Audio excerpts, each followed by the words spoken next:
다니엘 1장 8절에서 9절까지의 말씀 우리 다 같이 함께 한 목소리로 합독하시겠습니다. 다니엘은 뜻을 정하여 왕의 음식과 그가 마시는 포도주로 자기를 더럽히지 아니하리라 하고 자기를 더럽히지 아니하도록 환관장에게 구하니 하나님이 다니엘로 하여금 환관장에게 은혜와 긍휼을 얻게 하신지라. 아멘. 할렐루야. 이제 오늘은 다니엘서 1장 8절에서 9절 말씀을 가지고 우리 다 같이 함께 제목을 읽어볼까요? 시작. 뜻을 정하라. 그런 제목으로 큐티 두 번째 시간 함께 나누도록 하겠습니다. 제가 이렇게 주일 오후 예배 때 큐티에 관한 말씀을 나누는 것은 실제로 여러분들이 큐티를 너무 어렵게 생각하는 분들이 많아서 큐티가 그렇게 어렵지 않은 것이다. 그리고 함께 지금 이렇게 실습하거나 그렇지 않으려고 해요. 뭔가 이렇게 본문을 가지고 실습을 한다거나 그런 세미나가 아니라 우리가 정말 큐티가 왜 필요한가 이런 것들을 말씀을 통해서 함께 나눠보면서 우리가 한번 도전해보고 그리고 이제 날마다 우리의 삶 속에 우리가 지금 큐티 책 제목이 날마다 솟는 샘물 아니겠어요? 그래서 주님의 말씀으로 날마다 우리의 삶이 영적으로 샘솟는 할렐루야 그런 인생들이 참 되었으면 좋겠다. 그래서 큐티 어렵지 않다는 것 그리고 얼마든지 누구든지 함께 할 수 있다는 것 그렇게 해서 함께 여러분들이 은혜를 나누기를 소망합니다. 오늘은 두 번째 시간인데요. 우리가 지난 첫 번째 시간에 다니엘 파워에 관한 이야기를 했습니다. 따라합시다. 다니엘 파워. 다니엘 파워는 어떻게 생겼느냐? 전에 하던 대로. 이게 사실은 이게 다니엘의 파워였던 거예요. 그러니까 다른 게 있었던 것이 아니에요. 뭐 특별한 무엇이 그 사람에게 계속해서 어떤 것이 쌓아졌던 것이 아니라 다른 것들이 이게 있었던 것이 아니라 전에 하던 대로만 했을 뿐인데 다니엘의 파워가 있었던 거죠. 영적인 권능이 있었던 것이죠. 그래서 날마다 주님을 향해 나아갔던 삶을 멈추지 않았던 전에 하던 대로 멈추지 않았던 그 삶이 다니엘의 파워였다는 것을 우리가 함께 나눴습니다. 다니엘은 오늘이 어제와 같았고 또 내일도 오늘과 같은 삶이 계속해서 끊임없이 진행이 되었던 것이죠. 많은 그리스도인들이 다니엘과 같은 이런 믿음의 사람, 영권이 있는 사람이 되기를 사실은 원하고 있습니다. 그들처럼 살고 싶은 마음이 그리스도인에게는 누구나 다 있기 마련이겠죠. 하지만 그렇게 살고 싶은 마음만으로는 여러분 다니엘과 같은 영권을 누릴 수는 없습니다. 실제로 따라합시다. 다니엘과 같이 전에 하던 대로 여러분 그렇게 살아야만 하는 것입니다. 살아내지 않으면 결코 생각만으로는 여러분 영권을 누릴 수가 없어요. 절대적으로 그렇습니다. 생각만 있어도 좀 감사한 거긴 해요. 생각을 안 하면 그것도 문제가 되겠죠. 그러나 생각만으로는 여러분 저와 여러분이 영권을 누릴 수는 없어요. 그래서 정말로 살아내야 하는 따라합시다. 살아내야 한다. 사실 다니엘은 하나님을 찾고 예배하고 기도하기에 너무나 열악한 환경 가운데 있었습니다. 다니엘은 예루살렘이 멸망하고 그래서 포로민으로 끌려와서 여러분 포로민으로서 바벨론에서 살았던 사람이었어요. 우리나라 일제강점기를 생각한다면 나라가 멸망해서 일본으로 끌려간 강제징용자들과 비슷한 처지였다고 여러분들 보시면 됩니다. 그런 다니엘에게 펼쳐져 있던 삶의 환경은 예배할 수 있는 환경이었을까요? 찬양할 수 있는 환경이었을까요? 마음껏 주님 앞에 기도할 수 있는 환경이었을까요? 아닙니다. 절대로 그런 환경이 아니었습니다. 어떤 환경이 주어졌기 때문에 전에 하던 대로 할 수 있었던 것이 아니라는 거예요.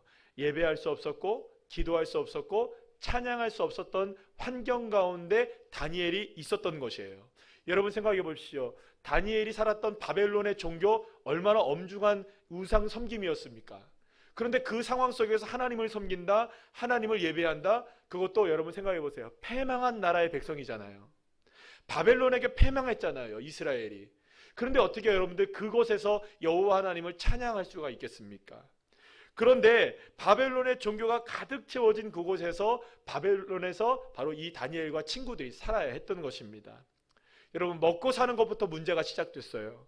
다니엘이 먹어야 했던 음식의 대부분들은 여러분들 그 왕이 차려준 음식이긴 했지만 여러분 그 음식들은 다 누가 어디서 나온 음식들일까요? 신전에 바쳐졌던 음식들이었던 거예요. 거기다가 못 먹는 음식들이 태반이었던 거예요. 왜냐하면 여러분들 음식법이 있었잖아요. 율법에는 음식법이 있었기 때문에 그 음식법에 따라서 먹지 못한 음식들이 너무나 많았던 거예요. 아무리 왕이 진수성찬을 차려주고 산의 진미를 갖다 줘도 그것을 먹을 수가 없었던 거예요. 왜냐하면 그것이 전부 다 자기를 더럽히는 음식이었기 때문입니다. 여러분, 그럼 뭘 먹고 살겠어요? 먹을 것이 없는 거예요. 여러분, 생각해 보십시오. 이 우리가 다니엘서 1장에 만나게 되는 이 다니엘과 친구들은 먹는 것부터 문제가 생기기 시작한 거예요. 이름도 바뀌었잖아요, 여러분. 먹는 것, 이름, 자신의 삶, 모든 것들이 다 부정되고 있는 상황이란 말이죠. 그러니까 여러분, 이 먹을 것부터가 문제가 되는 그런 상황이라고 한다면 여러분, 호락호락하지 않은 삶, 어떤 것인들 여러분들 그게 쉬운 삶이었겠습니까? 그 무엇인들 이들에게 괜찮은 것이 있었겠습니까? 다니엘은 낯선 이방의 땅에서, 이방의 문화 속에서 하나님을 향한 믿음을 지켜야 했던 정말로 칠흑 같은 어두운 상황 속에 내던져진 인생을 살 수밖에 없었던 것입니다. 자, 그런데 그러한 상황에서 있었던 이 다니엘을 비롯한 친구들은 자신의 삶의 마음의 뜻을 정하게 됩니다. 따라합시다. 뜻을 정하게 된다. 그리고 조금도 타협하지 않습니다. 오히려 자신의 신앙을 존중해달라고 왕의 신하인 환관장에게 부탁을 하게 되고 결국엔 끝까지 자신의 신앙을 고수하도록 하게 됩니다. 여러분, 오늘 본문 8절 말씀 우리 다 같이 한번 읽어볼까요? 시작. 다니엘은 뜻을 정하여 왕의 음식과 그가 마시는 포도주로 자기를 더럽히지 아니하리라 하고 자기를 더럽히지 아니하도록 환관장에게 구했다. 구하니, 여러분, 다니엘이 뜻을 정했다는 것은 놀라운 결단입니다. 뭐 쉬운 결단이 아니에요. 여러분들, 정확하게 우리가 한번 액면가로 객관적으로 본다 할지라도 저와 여러분이 내가 새벽 예배 나가서 기도하겠다 이 정도 수준으로 결단한 게 아니라는 거예요. 지금 이거는 자신의 생명을 내놓는 결단이었다는 거예요. 그러니까 여기서 말하는 이 형편과 사정이 괜찮았기 때문에 결단을 했다, 그런 것이 아니라는 거예요. 어떤 사람들, 어떤 상황보다 주님을 찾고 주님을 바라보기에 그토록 이처럼 어려운 상황은 없었던 것이에요.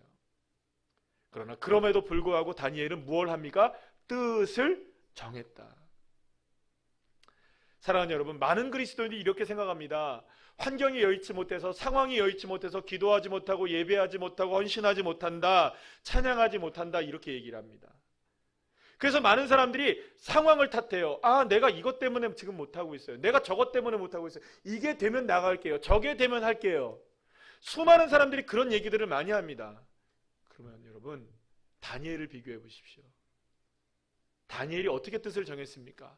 상황이 여유가 있어서 정했나요? 아니라는 거예요. 그 누구보다 상황은 좋지 않았습니다.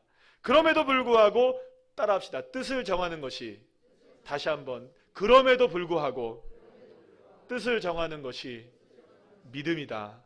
할렐루야. 사실 여러분, 믿음에는 핑계댈 것이 없는 거예요. 하나님께서 예수 그리스도를 이 땅에 보내주셔서 저와 여러분을 구원하신 모든 은혜는 모든 상황을 뛰어넘어서 역사하신 주님의 역사였습니다. 믿으십니까? 그렇기 때문에 하나님의 능력은 근본적으로 환경과 상황을 뛰어넘으십니다. 그러니 여러분 보세요. 이 말을 잘 보셔야 돼요. 여러분들 생각해 봅시다. 하나님이 저와 여러분에게 은혜를 주실 때 하나님의 형편과 사정을 가지고 우리에게 은혜 주신다면 여러분들 우리 답답한 거예요. 여러분 그러긴 싫죠? 아니, 다시 한번요. 하나님이 저와 여러분에게 어떤 은혜를 베풀어 주시려고 해요. 그런데 주님이 자꾸 상황도 고려하시고 형편도 고려하시고 하나님 기분도 고려하시고 이것도 생각해 보시고 저것도 생각해 보시면 우리는 짜증납니다. 그죠? 왜냐하면 빨리 뭘 받으면 좋겠는데, 응답받고 은혜 받으면 좋겠는데, 반대로 생각해 보세요. 우리가 하나님을 찾을 때 형편과 사정을 고려해서 주님을 찾는다면, 주님도 만약 우리에게 형편과 사정 고려해서 은혜를 베푸신다면 우리는 왜 짜증이 나고 주님은 왜 우리를 견디셔야만 합니까? 사랑하는 여러분, 그렇기 때문에 하나님의 은혜는 모든 상황을 뛰어넘어 역사하십니다. 그러면 분명하죠? 우리가 모든 상황을 뛰어넘어서 주님 앞에 뜻을 정하기 시작하면 주님은 역사하시기 시작하는 거예요. 그 하나님이 XY 지점에서 딱 만나는 거죠. 무슨 말인지 아시겠어요? 하나님의 뛰어넘는 역사가 임하실 때 우리도 모든 상황을 뛰어넘어서 그곳에서 주님을 만나는 겁니다. 그래서 주님을 만나는 것은 상황과 형편을 뛰어넘는 그 자리에서 만나는 거예요. 여러분, 그래서 마귀가 우리에게 가장 우리를 공격하는 것이 뭔지 아시겠어요? 자꾸 내 형편 사정 바라보며 실망하게 만드는 거예요. 형편과 사정을 바라보면 나아진 게 없어. 그러니까 여러분들, 우리가 자꾸 거기 나아가지를 못하는 거예요. 그럼에도 불구하고 뛰어넘으시기를 축복합니다. 손에 잡히는 게 없고 눈에 보이는 게 없고 마음엔 날마다 실망스러운 것들이 우리에게 넘쳐난다 할지라도, 그럼에도 불구하고 주님은 이 상황을 뛰어넘어 나에게 다가오신다. 나에게 다가오신다. 나에게 역사하신다. 여러분, 이 사실을 믿는다면 우리도 상황을 뛰어넘어서 주님 앞에 나아갈 수 있는 것입니다. 제가 여러분들한테 기도의 제목들을 다 받았잖아요. 기도의 제목들을 다 받는데 거기에서 이렇게 쭉 읽어보면 올해는 기도하겠다는 분들이 많으세요. 아멘. 좀 기도하겠다. 정말 하나님 앞에 올해는 정말 회복하겠다. 영권을 회복하겠다. 이게 도전을 받으신 분들이 많으셔요. 사랑하는 여러분, 입술로 도전하는 게 아닙니다. 마음으로 도전하는 게 아니에요. 진짜 하셔야 돼요. 뜻을 정하셨다면 정말로 실천해 보시기를 축복합니다. 그게 능력이 나타나기 시작하는 거예요. 그러니 여러분, 하나님의 역사는 근본적으로 상황과 이런 그 환경을 뛰어넘는다는 것을 잊지 말고, 여러분들, 우리에게 다 편안한 상황은 아니에요. 제가 여러분들의 상황을 다 몰라도 우리가 모두가 다 어떻게 평안한 인생을 살아가겠습니까? 모두가 다 어떤 상황이 있고 어떤 환경이 우리에게 펼쳐진다 할지라도 그 환경과 상황이 우리의 핑곗거리가 되어서 주님을 찾는데, 뜻을 정하는데 걸림돌이 되지 않기를 소망합니다. 그래서 중요한 것은 여러분, 뜻을 정하고 내가 주님을 만나고 주님과 함께 동행하고 주님의 뜻을 구하고 주님의 뜻을 발견하고 주님의 뜻대로 살아가기 위해서 결단하는 자리로 우리는 나가야 하는 것입니다. 그래서 여러분, 우리에게 필요한 것이 하나가 있는데 따라합시다. 은혜의 자급자족. 자, 이게 굉장히 중요한 말인데요. 은혜의 자급자족이 필요해요. 이게 무슨 말이냐면 스스로가 하나님의 은혜를 찾아낼 수 있는 사람들이 되어야 되는 거예요. 스스로가 하나님의 역사를 볼 수 있는 눈이 열려져야 되는 거예요. 여러분, 언제까지 초등학교에 머물겠습니까? 우리는 장성한 분량에 이르러야 합니다. 은혜가 여러분들의 삶 속에 자급자족 되셔야 합니다. 다니엘이 여러분들 왕의 진수성찬 앞에서도 뜻을 정할 수 있었던 것이 무엇이냐? 비록 자신의 삶에 처해 있었던 상황은 주님을 찾고 하나님을 만나기 어려운 바벨론의 한복판이었다 할지라도 스스로가 하나님을 찾는 자리로 나갔던 거예요. 선생님이 있어서 나간 게 아닙니다. 누가 가르쳐서 나간 게 아니에요. 스스로가 하나님의 말씀을 묵상하고 스스로가 하나님 앞에 기도하고 스스로가 주님의 뜻을 갈망했기 때문에 은혜의 자급자족이 일어났던 거예요. 그래서 여러분, 성숙한 신앙일수록 은혜의 자급자족이 많아지는 거예요. 말씀을 읽을 때마다 은혜를 받고 예배를 드리고 기도할 때마다 주님을 만나게 되는, 정말 주님은 정말 놀라우셔. 여러분, 이런 얘기들 여러분들도 해보고 싶지 않습니까? 아멘이시죠? 네. 정말 도전해보세요. 정말 놀라운 하나님의 은혜가 얼마나 많은지 몰라요. 그리고 이 은혜의 자급자족이 우리의 삶에서 훈련처럼 가능한 일이 뭐냐? 따라합시다. 큐티. 네, 큐티예요. 제가 요즘에 책들을, 예전에 읽었던 책들을 다시 한번 또 읽고 막 이래요. 요즘에는. 이번에 어떤 책을 읽었냐면, 지난 한 주 동안에 제가 무슨 책을 읽냐면 로렌스 형제의 하나님의 임재 연습, 그 책을 다시 읽었어요. 제가. 근데 그 책을 읽으면서 그런 얘기를 이 로렌스 형제가 하는 게 보여졌어요. 무슨 얘기냐 하면, 하나님의 임재는 끊임없이 연습해야 된다. 끝까지 연습해야 된다. 끝까지. 여러분, 주님을 만나는 거는요, 날마다 계속돼야 돼요. 끊임없이 계속돼야 돼요. 이 정도쯤 됐지. 여러분, 그게 없다는 거예요. 날마다 연습하고 또 연습하고 또 연습하고 또 연습하고 또 연습하는. 그래서 여러분, 저와 여러분이 은혜의 자급자족을 위해서 이 날마다 큐티의 삶을 살아가는 거, 저와 여러분이 하나님의 임재를 날마다 연습하는 것이라고 저는 생각을 합니다. 그러니 여러분들, 큐티에는요, 여러분, 하나님의 은혜를 스스로 찾아가는 모든 것들이 다 그 안에 포함되어 있어요. 그러니 여러분, 제가 볼 때는 그렇습니다. 제가 지금까지 목회를 하면서도 그렇고 신앙생활을 하면서도 그렇고 큐티에 성공하면 은혜의 자급자족의 역사가 이루어지게 돼요. 할렐루야. 제가 요즘에 이제 우리가 지지난해부터 주일 말씀을 큐티 말씀으로 저희들이 함께 하잖아요. 큐티 말씀으로 쭉 함께 하는데 제가 설교를 준비하면서 예전과는 많이 달라진 것을 제가 느껴요. 뭘 느끼냐면 이런 겁니다. 큐티 말씀을 묵상하고 설교를 준비할 때 보면 저 물론 여러분들 책 뭐 적게 보지는 않습니다. 다른 책들을 다 뭐 어떤 목사님들이 썼던 뭐 주석서나 이런 어떤 그 책들이나 유명하신 분들이 썼던 어떤 책들, 지금 우리가 갈라디아서를 하고 있으면 뭐 갈라디아서를 설교했던 많은 분들의 설교집 뭐 이런 것도 제가 다 참고를 합니다. 다 봅니다. 자, 그런데 보는데 제가 이 설교를 준비하면서 늘 느끼는 거 한 가지가 뭐냐 하면 그래요. 그분들이 느낀 그 주신 하나님의 감동과 제가 묵상하면서 느낀 하나님의 감동이 조금씩은 다르더라고요. 그래서 제가 느낀 감정대로, 느낀 대로, 하나님이 주신 마음대로 말씀을 준비하고 그 말씀을 묵상해 나가다 보면 물론 어느 정도 틀과 이런 것들에 신학적으로 문제가 있는 부분들이 있으면 안 되니까 그런 부분들은 제가 늘 점검하면서 준비를 하지만 제가 느낄 때는요,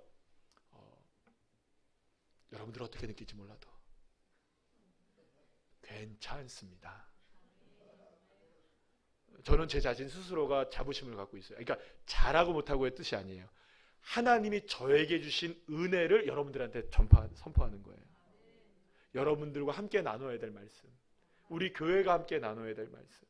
그러니까 제가 잘하고 못하고 얘기를 하는 게 아닙니다. 제가 누구 걸 카피한다는 얘기가 아니에요. 누구 거를 들어서 얘기한다는 게 아니에요. 오직 하나님 말씀을 묵상하고 저에게 주신 그 말씀을 함께 나눌 때 때로는요, 주님 여기에 이런 말씀을 숨겨놓으셨군요. 새벽에 말씀을 묵상하고 큐티를 말씀을 묵상할 때는 몰랐던 말씀을 주일 설교 말씀을 묵상하면서 또 발견하게 되고, 여러분 얼마나 놀라운지 몰라요. 저 스스로는 놀라요. 날마다 하나님 정말 좋으신 분이시다. 그래서 여러분 저는 그렇게 생각합니다. 저를 사랑하시는 것도 물론 이겠군요. 우리 성도님들을 저는 사랑한다고 믿어요. 하나님의 말씀을 우리가 함께 나눌 수 있도록 하나님이 역사해 주시니까요. 절대로 여러분들 이건 뭐 제가 교만하다면 여러분 용서해 주십시오. 주님도 용서해 주시고요. 그러나 주님께서 아시니까요. 제가 말씀을 전할 때 어떻게 주님 준비하시는지 주님이 아시니까. 사랑하는 여러분, 이 큐티 안에서 제 설교가 나오게 되고 제 선포가 나오게 되고 기도가 나와요. 그러니까 여러분 큐티에 성공을 하면 은혜가 자급자족이 되기 시작하는 거예요. 그러면 다니엘이 전에 하던 대로 삶을 뜻을 정해 했던 것처럼 믿음의 삶을 살게 되고 영권 있는 삶을 살게 되는 것입니다. 큐티에는 은혜의 자급자족이 필요한 모든 것들이 들어있다고 했는데 무엇이 들어있느냐? 말씀 들어있죠. 묵상할 수 있죠. 기도할 수 있죠. 찬양할 수 있죠. 교제할 수 있죠. 우리 성도들과 함께. 그리고 거기에 대해서 증거하고 간증까지 할 수 있어요. 여러분 이번에 순모임 하실 때 좀 바뀌었죠? 순모임 할 때 물론 오늘 같은 경우는 지난주 설교였기 때문에 큐티와는 조금 관계가 없었지만 큐티의 말씀을 우리가 함께 나누는 거예요. 그러면 지난주 설교에 큐티의 말씀 함께 나누고 다 묵상해 보면 거기에 한 주 동안의 큐티가 다 들어가 있는 거예요. 거기 안에. 그럼 여러분 우리가 거기서 나눔이 시작되는 거죠. 이 말씀을 통해 난 이렇게 느꼈다. 자, 그러면 여러분 정말로 은혜의 자급자족이 가장 잘 짜여진 은혜의 패키지? 은혜의 자급자족의 패키지가 뭐냐? 이 큐티인 거예요. 큐티. 그렇다면 여러분 큐티는 어떻게 하는 것일까? 가장 먼저 혼자만의 조용한 시간을 좀 확보하는 것은 중요합니다. 저 같은 경우는 떠들어도 해요. 저는 뭐 옆에서 TV를 틀어놔도 해요. 옆에 뭐 시끄러워도 저는 그냥 큐티를 해요. 큐티 어디서 제일 잘 되는 줄 아십니까? 또 잘 되는 곳이 있어요. 카페 같은 데 잘 됩니다. 카페 가보세요. 오늘 저 드롭탑도 가보시고 여기 뭐 르메드도 가보시고 좀 멀리 좀 기름 되시는 분들은 저기 우리 몽돌 카페도 가보셔가지고 그래서 한번 큐티 해보세요. 잘 됩니다. 큐티 잘 돼요. 그러니까 여러분들 사실은 좀 조용한 시간이 좀 필요하긴 해요. 여러분들이 한번 꼭 확인하셔서 큐티를 하려고 여러분의 뜻을 정하신다면 내가 큐티를 할 수 있을 만한 조용한 시간과 장소를 확보를 하는 게 먼저입니다. 따라합시다. 장소와 시간을 확보하자. 그런 다음에 그 장소와 시간이 정해지면 다음과 같은 순서로 큐티를 진행하시면 되는데, 이건 어떤 법칙이 없어요 사실은. 예전에는 여러분들 뭐 위로 아래로 막 이런 거 했잖아요. 이거 복잡하게 제가 다 이제 건너뛰려고 안 하려고요. 뭐 그거 해봐야 우리 우정조 목사님 들으면 열받으시겠지만, 여러분들 그런 거 다 뛰어넘고 그냥 이렇게만 하시면 됩니다. 뭐냐면 큐티를 이런 다음의 순서로 여러분들이 한번 하시게 되면 정말로 하나님의 영권을 회복하는 데 큰 도움이 될 것이라고 저는 생각합니다. 자, 첫 번째는 뭐냐면 따라합시다. 기도. 기도는 이렇게 하시는 거예요. 뭐냐면 오늘 이렇게 그냥 띄워주세요. 한번 띄워보세요. 그냥 이렇게 하는 겁니다. 간단하게 기도하세요. 너무 어렵게 기도하지 마세요. 하나님, 오늘 나에게 하루의 생명의 말씀을 허락해 주시는데 그 말씀 기대하겠습니다. 그리고 주님께서 이 큐티의 시간을 주님의 은혜로 나를 이끌어 주세요. 예수님의 이름으로 기도합니다. 아멘. 여러분 뭐 거창하게 기도할 필요 없어요. 잠깐 그렇게 기도하시면 됩니다. 그리고 나서 여러분들 큐티 책에 본문이 나와 있잖아요. 그 본문을 읽는 겁니다. 읽는데 따라합시다. 두 번째, 말씀 읽기. 말씀을 읽는데요, 오늘의 본문을 읽는데 읽을 때는 여러분 적어도 2번 내지는 3번 정도 읽으셔야 돼요. 그러니까 첫 번째는 눈으로 읽고 쭉 천천히 읽고, 그 다음에 두 번째 읽을 때는 볼펜 있잖아요. 볼펜 가지고 하나씩 이렇게 좀 단어가, 이런 단어가 있구나, 이렇게 하는 이런 말씀도 있구나, 구절이 있구나, 한번 이렇게 쭉쭉 한번 이렇게 쭉쭉쭉쭉쭉 밑줄로 가가면서 이렇게 하는 거예요. 세 번째 읽으실 때는 어떤 정도 읽냐면 말씀의 의미가 뭘까? 이 단어가 왜 여기 들어가 있는 걸까? 복잡하게 생각할 필요 없어요. 뭐 그런 거 생각이 안 된다면 그냥 넘어가시면 됩니다. 이게 도대체 뭐야? 그러면 뭐야? 그리고 넘어가시면 돼요. 너무 복잡하게 생각하지 마세요. 따라합시다. 말씀을 복잡하게 생각하지 말자. 복잡하게 생각하지 마시고, 만약에 모르시는 게 있으면 새벽에 설교 말씀을 좀 들으시면 되는 거고요. 자, 그래서 2-3번 정도를 읽는 거예요. 첫 번째는 그냥 눈으로 읽고, 두 번째는 볼펜으로 이렇게 한번 단어를 동그라미 쳐가면서 이런 문장이 있었구나, 이렇게 한번 하면 거기에서 하나님께서 나에게 말씀해 주시는 것들이 이렇게 발견하게 돼요. 단어가 나오게 돼요. 예를 들어서 은혜라는 단어가 나오면 그 은혜라는 단어 때문에 하나님이 주신 마음에 감동이 올 때가 있어요. 그때 그것이 묵상입니다. 따라합시다. 세 번째, 묵상을 하는데요, 읽은 본문의 말씀을 통해서 하나님이 나에게 주시는 말씀이 무엇인지를 한번 생각해 보는 거예요. 자, 그 말씀을 쭉 보는 거예요. 하나님의 은혜, 내가 하나님의 은혜를 모르고 살았네. 어제도 하나님이 나에게 은혜를 베푸셨을 텐데, 그럼 나에게 오늘도 하나님이 은혜를 베푸시겠지? 주님 감사합니다. 그래서 거기다가 중요한 게 있어요. 그렇게 말씀의 단어와 문장 속에서 나에게 주시는 말씀을 이렇게 깨닫게 되는 것들 있잖아요. 이게 굉장히 중요한데요. 이게 따라합시다. 레마. 여기에서 레마가 일어나는 거예요. 하나님의 말씀을 글로 읽을 때는 로고스의 말씀이지만 그 말씀이 묵상되어지기 시작할 때 하나님이 나에게 직접 말씀하신, 들려주시는 레마의 말씀이 되는 거죠. 그때 예를 들어서 방금 말씀드린 은혜라는 단어에 하나님이 내게 은혜를 주신다. 그러면 거기에서 머물지 말고 빈칸 옆에 있잖아요. 큰 글씨로 써도 됩니다. 깨알같이 쓰지 않으셔도 되고 큰 글씨로 은혜 써도 돼요. 무슨 말인지 아시겠어요? 반드시 글로 하나는 적어보셔야 돼요. 요걸 못 하시겠걸랑 밑줄까지는 그으실 수 있겠죠? 거기까지는 하신데, 그래서 제가 생각할 때는 거기다가 내가 주님께서 주신, 주님이 나에게 주신 은혜, 그래 맞아, 탁탁, 오늘도 하나님 은혜로 삽니다. 주님 은혜로 나를 이끌어주세요. 이렇게 적으시면 되는 거예요. 오늘 나에게 주신 레마의 말씀을 묵상되었으면 그것을 내 삶에 한번 글로 적어보는 거예요. 말씀대로 살기 위해 결단해 보는 거예요. 그러면 내가 어떤 걸 결단하면 좋을까? 뭐 거기까지 나가시면 더 좋고요. 그러고 나서 기도를 시작합니다. 따라합시다. 기도하는데 첫 번째 기도가 있어요. 이 기도는 어떤 기도를 하냐면 묵상과 적용을 통해 깨닫게 된 것을 결단하며 기도하는 겁니다. 결단하며 기도하는 거예요. 그러니까 방금 전에 은혜라고 얘기했으면, 하나님 어제도 나에게 은혜를 베풀어 주셨고 그 하나님은 오늘도 나에게 은혜를 베풀어 주실 텐데, 주님 내가 그 주님의 은혜를 갈망하며 살게 해주세요. 여기까지가 적용의 기도죠. 그죠? 반드시 이 기도를 하셔야 돼요. 그리고 나서 두 번째 기도로 넘어가시는 겁니다. 어떤 기도냐? 예수님의 이름으로 기도합니다 하고 끝내는 게 아니고 바로 이어서 어떤 기도를 하냐면, 하나님, 오늘 하루를 살아갑니다. 오늘 직장에 나가요. 학교에 나가요. 또 사람들을 만나요. 그때 주님, 나는 부족하니 주님이 은혜를 주실 줄 믿습니다. 그렇게 적용하며 내 삶을 위해서, 오늘 하루의 삶을 위해서 기도하고 또 가족을 위해 기도하는 거죠. 하나님, 우리의 가족, 우리의 자녀들 그 하나님의 은혜로 누리며 살기를 원합니다. 우리 교회도 그 하나님의 은혜로 부흥케 하시길 원합니다.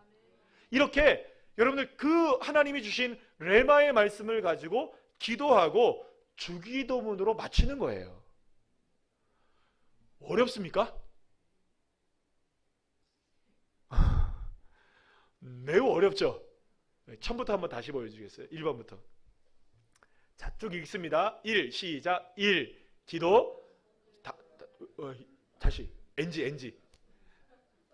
다시 한번 시작. 1, 기도. 오늘 나에게 주시는 말씀을 기대하며 주님께서 큐티 시간을 인도해 주시길 기도합니다. 2, 말씀 읽기. 오늘의 본문을 읽습니다. 읽을 때 적어도 두세 번 정도는 읽습니다. 첫 번째 읽을 때는 눈으로 읽고, 두 번째 읽을 때는 볼펜으로 단어나 문장을 체크하면서 읽습니다. 세 번째 읽을 때는 말씀의 의미를 생각해 보면서 읽습니다. 3. 묵상. 읽은 본문의 말씀을 통해 하나님께서 나에게 말씀하시는 뜻을 발견하는 묵상의 시간을 갖습니다. 이때 본문 말씀 중 단어와 문장 등에서 마음에 와닿는 것이 있다면 그 말씀의 의미를 되새겨 봅니다. 4. 적용. 묵상하면서 느낀 점을 잠시 글로 적어봅니다. 사실 이 작업이 매우 중요합니다. 단지 생각에 머무는 것이 아니라 생각을 표현할 때 하나님의 말씀은 더욱 구체화되기 때문입니다. 또한 말씀대로 살기 위해 결단해야 할 것이 무엇인지를 적어봅니다. 기도 1. 묵상과 적용을 통해 깨닫게 된 것을 기도로 결단합니다. 이때는 다른 기도가 아닌 말씀 묵상을 통해 깨닫게 된 것만을 기도하는 것이 좋습니다. 기도 2. 오늘 하루의 삶을 위해 기도하며 개인과 가족, 교회 등을 위해 기도합니다. 7. 주기도문으로 큐티를 마칩니다. 길게 하면 30분도 넘게 할 수 있고요. 짧게 하면 짧게 할 수도 있습니다. 사랑하는 여러분, 큐티를 어려워하시는 분들이 많은데 너무 복잡하게 생각하지 마시고요. 일단 한번 도전해 보십시오. 일단 한번 시작을 해보세요. 큐티의 과정은 오늘 나에게 주어진 말씀을 묵상하고 그 말씀의 묵상이 실천되어지고 그렇게 하나님의 뜻을 따라 살기로 뜻을 정하는 과정이라 할 수 있기 때문에 큐티의 과정만 특별하게 어려운 과정이라고 말할 수는 없어요. 왜냐하면 주님의 말씀을 깨닫고 적용하고 기도하고 그렇게 온 과정들이 전부 다 사실은 은혜의 자급자족을 위해서 우리에게 필요한 과정들이기 때문에 그렇습니다. 결국 여러분, 가장 중요한 건 뭐냐? 그럼에도 불구하고 뜻을 정하는 거예요. 뜻을 정하셔야 됩니다. 하나님의 말씀대로 살고 하나님의 뜻이 나의 삶에 이루어지게 돼서 풍성한 부흥의 통로의 삶을 우리가 살기를 소망한다면 적어도 분명하게 뜻은 정하고 시작하셔야 되니까. 사랑하는 여러분, 다니엘의 영적 파워는 그냥 생긴 것이 아닙니다. 뜻을 정하는 결단이 있었고 그것이 이루어졌기 때문에 사실은 다니엘과 같은 영적 파워가 생기기 시작했던 것이죠. 어떤 상황에서도 은혜의 자급자족이 나에게 이루어질 수 있기를 소망한다면 여러분, 당장 큐티를 시작하십시오. 여러분, 그리고 큐티는 언제 하는 게 제일 좋으냐? 사실은 아침에 하는 게 제일 좋습니다. 적어도. 그리고 혹시 아침에 시간이 안 되는 분들은 저녁에 하세요. 그리고 오늘 뛰어넘으면 앞에 거 하지 마시고 언제 거 하라고요? 그냥 오늘 거 하세요. 일주일 동안 못했어도 지난주 거 하지 마시고 그냥 오늘 거 하세요. 그래서 늘 언제나 오늘의 말씀을 묵상하시고 그리고 또 기회가 되신다면 유튜브에 들어가셔서 설교 말씀을 들으시면 아마도 도움이 많이 되실 거라고 생각을 합니다. 사랑하는 여러분, 큐티의 뜻을 정합시다. 하나님 앞에 뜻을 정하셔서 도전하셔서 올 한해 말씀의 풍성함이 여러분들에게 있기를 간절히 축원합니다.